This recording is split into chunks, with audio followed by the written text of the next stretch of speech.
If you want to get an insight into what a typical British weekend looks like for a British person living near London and get exposed to some intermediate to advanced vocabulary and phrases to level up your British English, then look no further. To be clear though, this is part 2. You can listen to part 1 by clicking the video linked in the description. But if you've already done so, or you're happy to jump into the middle of a weekend, then enjoy.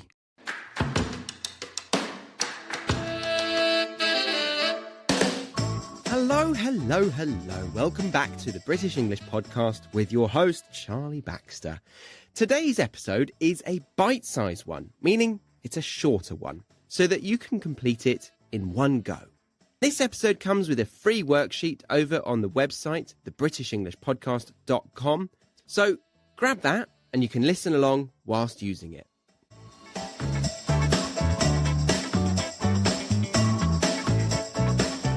So yeah, we've parked, we're happy we found a spot, and off I go to a good shoe shop in the UK, which were, and I think still are, called Office, Sole Trader, and maybe JD Sports. So if you're in the UK, already living there, and you're not sure where to buy your next pair of trainers, head to one of those three, and they will sort you out. And I interact with a number of sales assistants during my purchase, and sad to say, only one of them actually had the decency to look me in the eye. Yeah. The others, they were probably chewing gum, chatting to their colleagues, or on their bloody phones.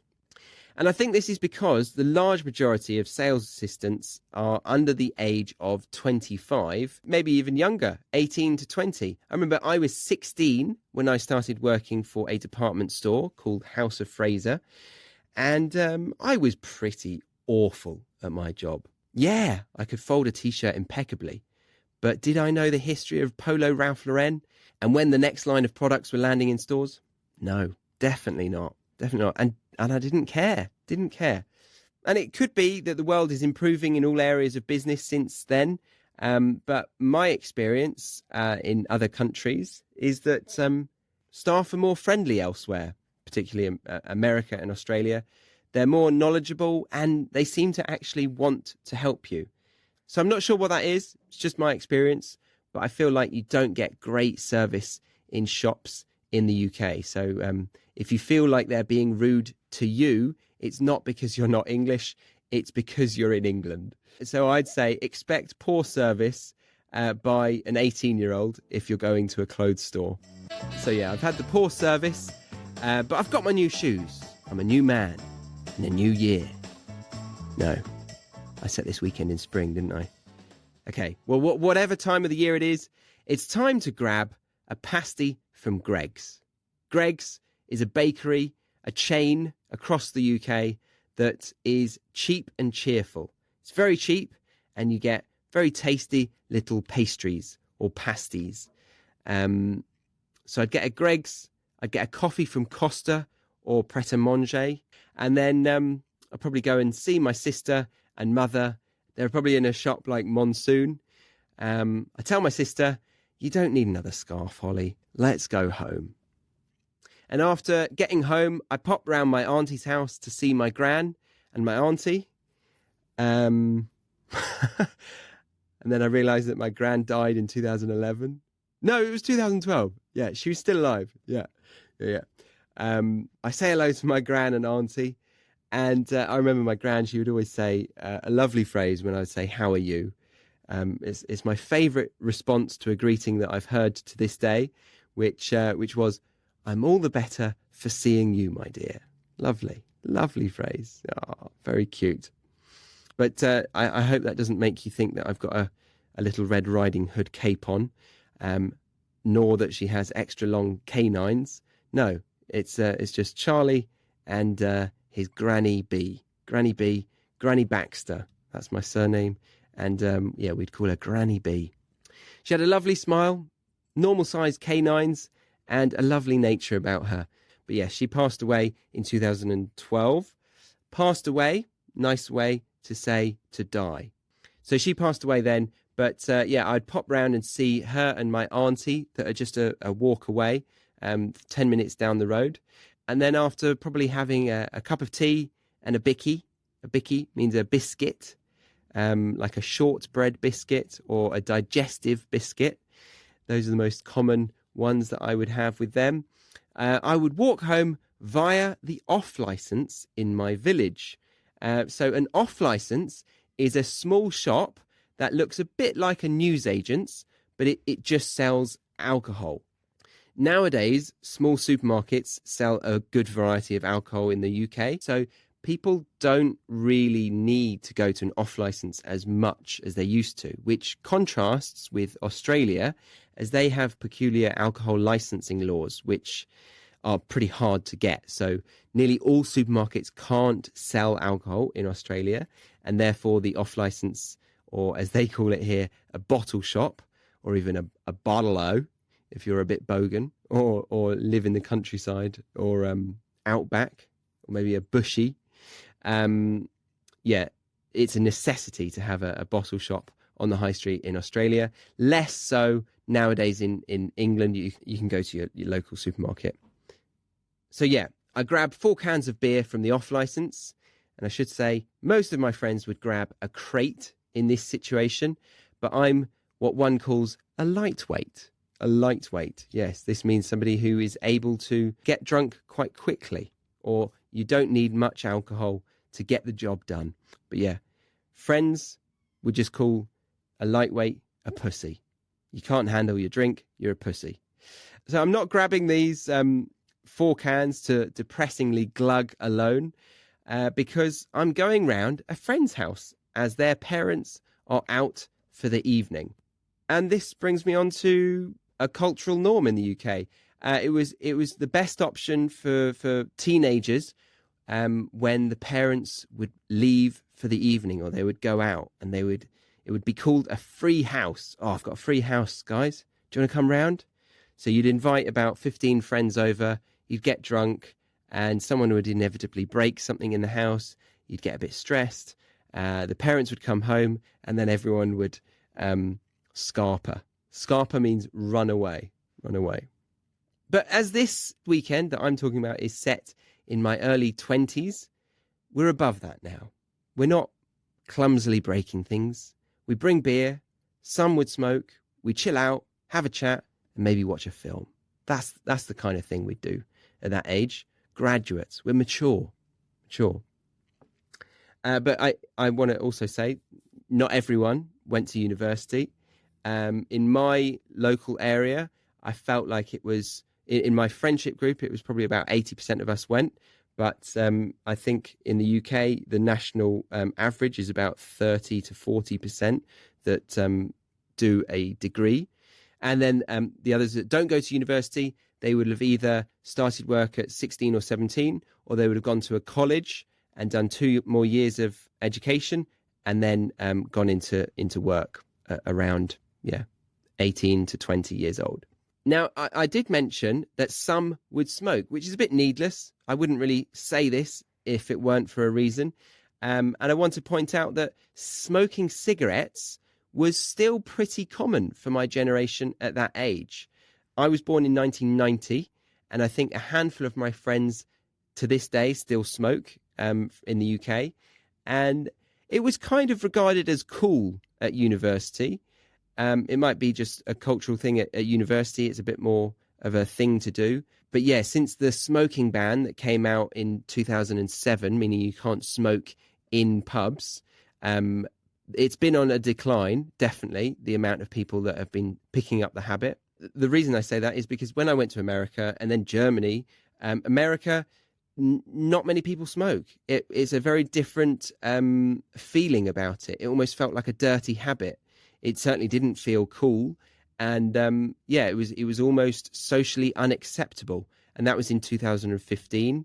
I heard that America, once they cottoned on to how bad it was for your health, America marketed cigarettes in a very negative light, and they did really well from that. And it made the mainstream kick the habit pretty quickly over there. And then it was an even bigger shock going to Central Europe in Germany.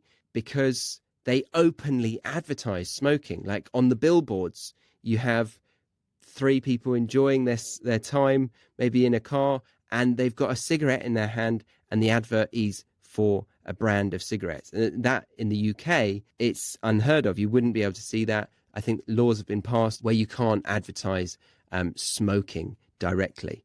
And even in the shops, you'll notice if you go to the UK, the shops have all the cigarette packets hidden behind the counter. They used to be able to advertise it visually, and the packets used to be really colourful and interesting, but now there's a law that has removed any interesting kind of graphics. But yeah, so smoking is a little bit more common in the UK. In Australia, it's a bit of a fitness and health culture. So yeah, again, less smoking here. The biggest addiction here is coffee. But yeah, the main point I wanted to make here was in America, it felt like a dirty habit, whereas in Europe, it's more socially acceptable to still smoke. But yeah, so I've chilled out with my friends for the evening. The guys occasionally discuss the football or rugby, maybe, and then the girls might talk about X Factor or Britain's Got Talent. I hope that's not too offensive if any of my friends listen to this. Yeah, those are the typical areas of conversation. We obviously talk about anything and everything, but yeah, those might be some go-to topics. So if I was a non-native, I would watch some sports and reality TV in the UK to have something to talk about with native speakers.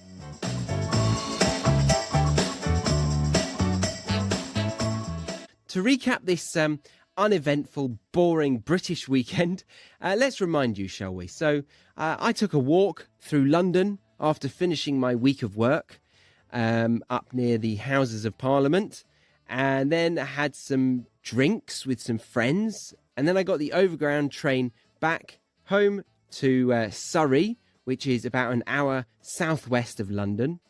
The next day, I went into town to do some shopping, and by town here, I'm meaning the local town.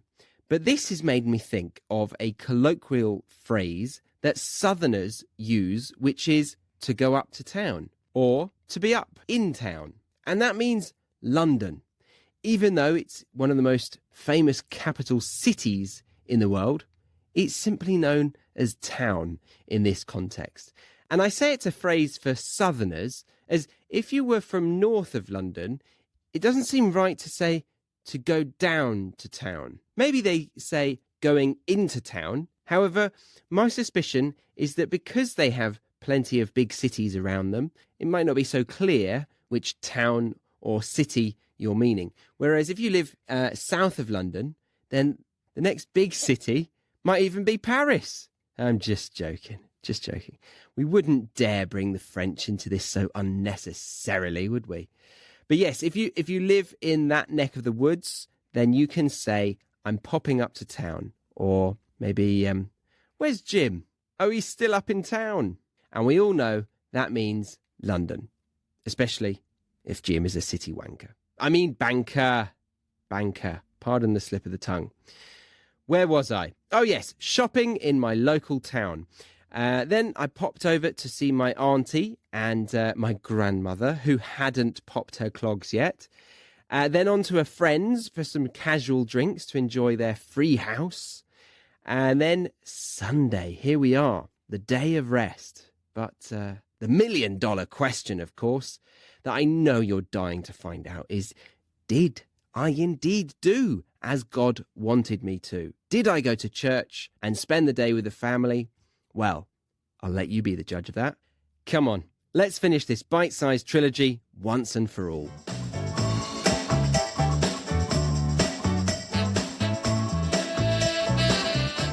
So then the evening comes to a close. I go back home and the Sunday starts. And this is actually the most pompous part of the weekend for me because I'm about to play a round of golf with my dad.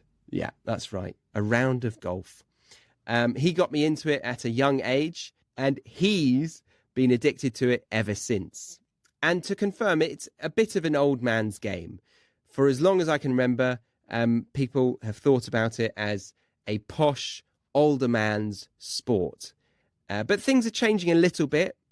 I'm playing it in Australia, and it seems like it's really common now. Like lots of young people around the age of late 20s, 30s onwards are playing it, and it's becoming more accessible and less elitist now, which is really nice, and it makes it more enjoyable, and you have a drink after and stuff. But yeah, for me and my dad, we play the round, and then we go into the clubhouse and we have a pint of lager or pint of ale,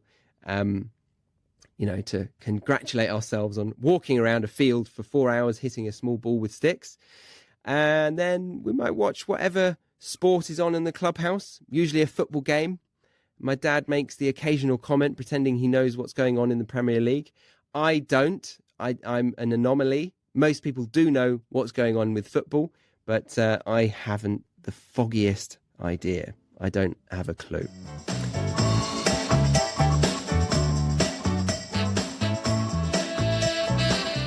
We're just going to take a quick break from the Dear Diary, this is what I did on my weekend kind of episode. And just remind you that there is a free worksheet available for you to listen along with to help better understand the expressions that I'm using in this episode. So head over to the website link in the show notes or go to thebritishenglishpodcast.com. I also do transcripts and extended glossaries for premium or academy members. So check out that if that interests you, but certainly grab the free worksheet from thebritishenglishpodcast.com and continue enjoying the show.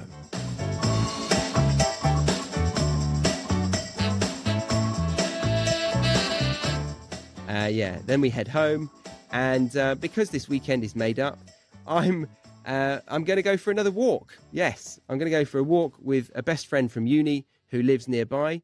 So I drive over her way, and we grab a coffee, and we go for a walk along the canals.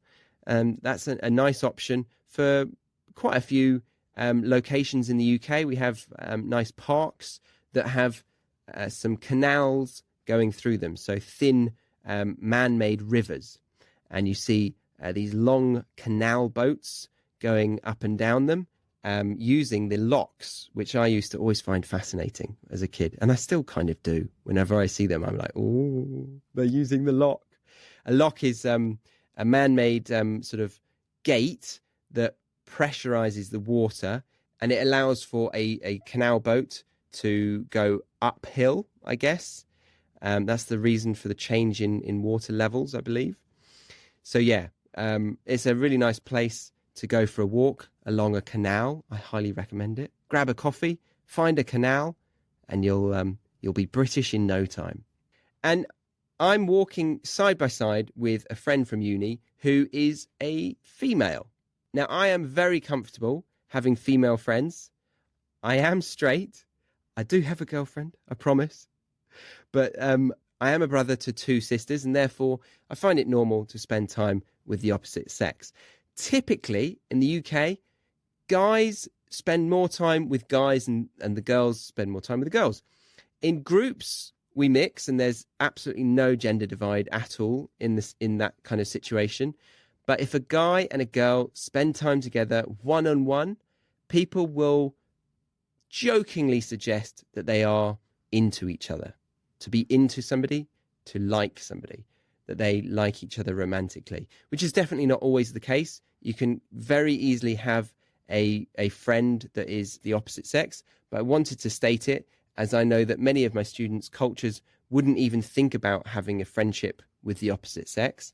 I even remember some of my Russian students and friends even felt guilty hugging me when I went to see them in Russia, as Russian men are quite protective. And even some of my Russian male students have admitted this to me, so I feel like I could say that.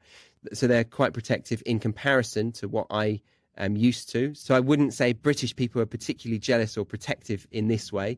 When we greet, we kiss and hug and spend good quality time together as a group. But yeah, if it's one-on-one, people might start to raise an eyebrow, but nothing more than that. Could quite easily dismiss it.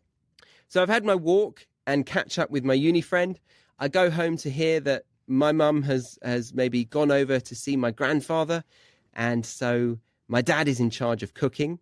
Actually, at that age, I sometimes cooked, obviously. But yeah, usually when it's just me and him, it means only one thing. And that is that we are going to the local curry house to pick up a takeaway and then watch something like James Bond. And then I'll fall asleep on the sofa. Lovely, lovely weekend. So yeah, that's the end of it. So I started off in London, enjoyed the nice evening, had some drinks with some friends in a bar, cocktail bar, took the train home, went shopping the next day in town, saw some extended family, went for a few drinks with some friends at somebody's house for a chilled night, came back, played some golf the next day. If I wasn't playing golf, I would either play football, cricket, or maybe even go and watch some football or rugby. But yeah, my dad, he got me into posher sports at a younger age. And as my friends would say, I'm a bit of a pussy, so I can't really play rugby. And I liked football, but I didn't play it after the age of 16. And then I had a curry to end the night. Very British thing. I'd say that's a really British weekend. Obviously, it depends on your age, your location in the country, your other demographics. But I'll come back soon and give you a typical weekend of people from different locations. Maybe I'll interview people and get them to give me their experience as well. But hopefully that gives you an insight into what it's like to be a Brit and what people get up to on the weekend. Obviously, just my experience, but I'm sure quite a few other people would do something similar with a few tweaks here and there. I just want to say that was me at the age of like 22, and I was single-ish at that time, and just starting out in the real world, getting a taster of an office job up in the city. But if you know me and what my life has been like in the last 8 or 9 years, then we know it didn't continue in this fashion for long. But that's a tale for another time. I hope you enjoyed getting an insight into what a typical weekend was like for me in my early 20s in the UK. I'll be back with a follow-up episode when the time is right to mention how abnormal or normal this type of weekend is for a typical Brit. What do you think? Does it sound boring? It sounds pretty boring to me, but yeah, that's an average weekend. Can't be telling you I'm going to a festival every day, because that wasn't true.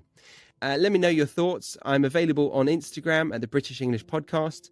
And of course, don't forget your free worksheet for this episode explaining some of the really useful expressions I used, which you can get by going to the podcast website called thebritishenglishpodcast.com. And if you like learning through these podcasts, then I have a huge amount of learning resources available for you if you join the Premium Podcast or the Academy. So check those out. You can try the samples for both of those for free, get a feeling of what they're like, and then if it's for you, if it's something that you feel like is worthwhile for you and it will improve your studies, which I really do believe, then you can join in and get all of the amazing amount of resources that I have for every single episode. That's it from me. My name's Charlie Baxter. Hope you enjoyed this show. See you next time on the British English Podcast.